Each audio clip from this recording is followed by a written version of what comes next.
السلام علیکم محترم سامعین، آج کی اس ویڈیو میں ہم نبی صلی اللہ علیہ وسلم کو جب نبوت اور رسالت ملی اور جب نبی اکرم صلی اللہ علیہ وسلم غار حرا میں جاتے تھے وہ بیان کریں گے، اور وہی جو پہلی وحی آئی ہے اس کا بیان کریں گے۔ محترم سامعین، اگر آپ ہمارے چینل میں نئے آئے ہیں یا ابھی تک آپ نے ہمارے چینل کو سبسکرائب نہیں کیا تو برائے مہربانی آپ ہمارے چینل کو سبسکرائب کیجیے اور بیل آئیکن کو دبا دیجیے تاکہ ہر نئی ویڈیو اور نوٹیفیکیشنز آپ کو آسانی سے مل سکیں۔ تو چلیے شروع کرتے ہیں۔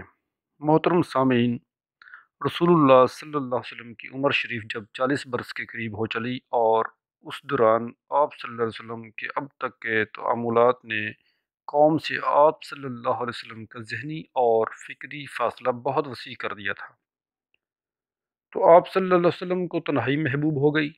چنانچہ آپ صلی اللہ علیہ وسلم ستو اور پانی لے کر مکہ سے کوئی 2 میل دور کوہ ہیرا کے ایک غار میں جا رہتے۔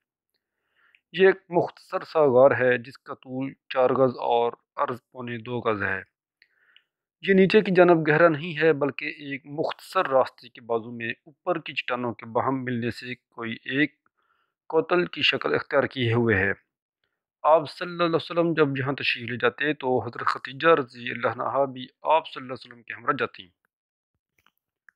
اور قریب ہی کسی جگہ موجود رہتی۔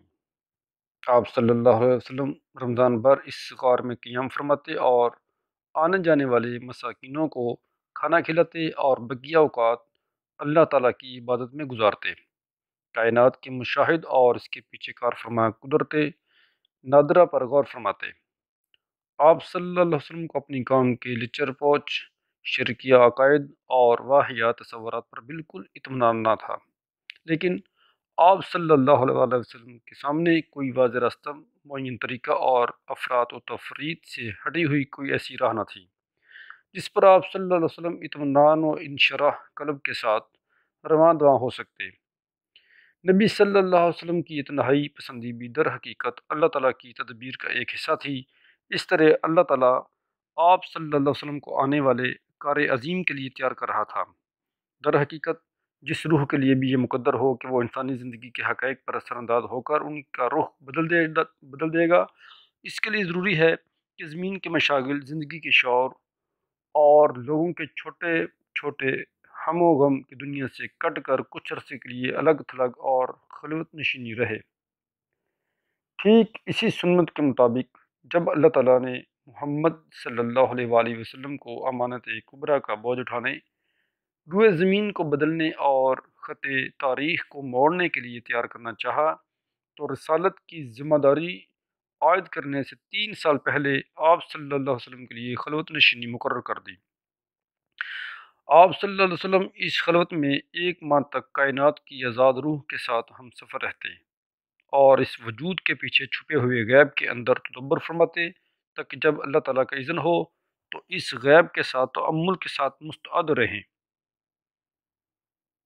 جبریل وحی لاتے ہیں۔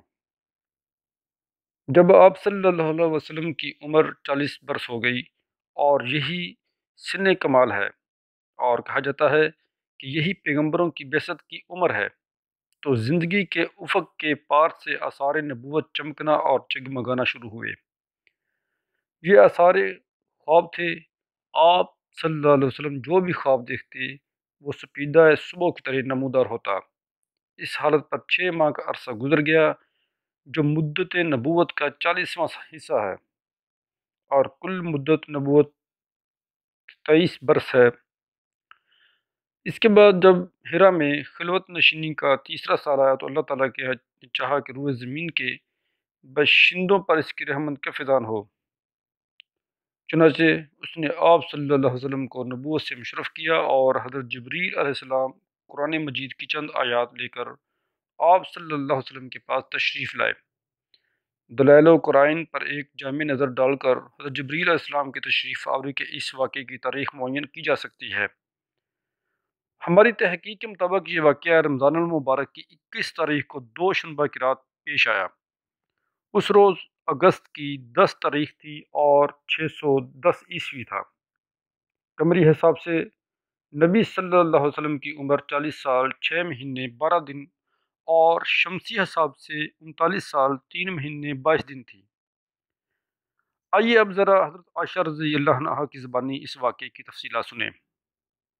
یہ انوار لاہوت کا ایک ایسا شعلہ تھا جس سے کفر و ضلالت کی تاریکیاں چھٹتی چلی گئی، یہاں تک کہ زندگی کی رفتار بدل گئی اور تاریخ کا رخ پلٹ گیا۔ حضرت عائشہ رضی اللہ عنہا فرماتی ہیں کہ رسول اللہ صلی اللہ علیہ وسلم پر وحی کی ابتدا نیند میں اچھے خواب سے ہوئی۔ آپ صلی اللہ علیہ وسلم جو بھی خواب دیکھتے وہ سپیدہ صبح کی طرح نمودار ہوتا۔ آپ صلی اللہ علیہ وسلم کو تنہائی محبوب ہو گئی، چنانچہ آپ صلی اللہ علیہ وسلم غار حرا میں خلوت اختیار فرماتے اور کئی رات گھر تشریف لائے بغیر مصروف عبادت رہتے۔ اس کے لیے آپ صلی اللہ علیہ وسلم توشہ لے جاتے، پھر توشہ ختم ہونے پر حضرت خدیجہ رضی اللہ عنہا کے پاس واپس آتے اور تقریباً اتنے ہی دنوں کے لیے پھر توشہ لے جاتے، یہاں تک کہ آپ صلی اللہ علیہ وسلم کے پاس حق آیا اور آپ صلی اللہ علیہ وسلم غار حرا میں تھے، یعنی آپ کے پاس فرشتہ آیا اور اس نے کہا پڑھو۔ آپ نے فرمایا میں پڑھا ہوا نہیں ہوں۔ آپ صلی اللہ علیہ وسلم فرماتے ہیں کہ اس پر اس نے مجھے پکڑ کر اس زور سے دبایا کہ میری قوت نچوڑ دی، پھر کہا پڑھو۔ میں نے کہا میں پڑھا ہوا نہیں ہوں۔ اس نے دوبارہ پکڑ کر دبوچا، پھر چھوڑ کر کہا میں نے کہا میں پڑھا ہوا نہیں ہوں۔ اس نے تیسری بار پکڑ کر دبوچا، پھر چھوڑ کر کہا اقرأ بسم ربک الذی خلق خلق الانسان من علق اقرأ وربک الاکرم، پڑھو اپنے رب کے نام سے جس نے پیدا کیا، انسان کو لوتھڑے سے پیدا کیا، پڑھو اور تمہارا رب کریم ہے۔ ان آیات کے ساتھ رسول اللہ صلی اللہ علیہ وسلم پلٹے۔ آپ صلی اللہ علیہ وسلم کا دل دھک دھک کر رہا تھا۔ حضرت خدیجہ رضی اللہ عنہا بنت خولید کے پاس تشریف لائے اور فرمایا مجھے چادر اڑا دو، مجھے چادر اڑا دو۔ انہوں نے رسول اللہ صلی اللہ علیہ وسلم کو چادر اڑا دی، یہاں تک کہ خوف جاتا رہا۔ اس کے بعد آپ صلی اللہ علیہ وسلم نے حضرت خدیجہ رضی اللہ عنہا کو واقعے کی اطلاع دیتے ہوئے فرمایا یہ مجھے کیا ہو گیا ہے، مجھے تو اپنی جان کا ڈر لگتا ہے۔ حضرت خدیجہ نے کہا قطعاً ایسا نہیں، باخدا آپ صلی اللہ علیہ وسلم کو اللہ تعالیٰ رسوا نہ کرے گا۔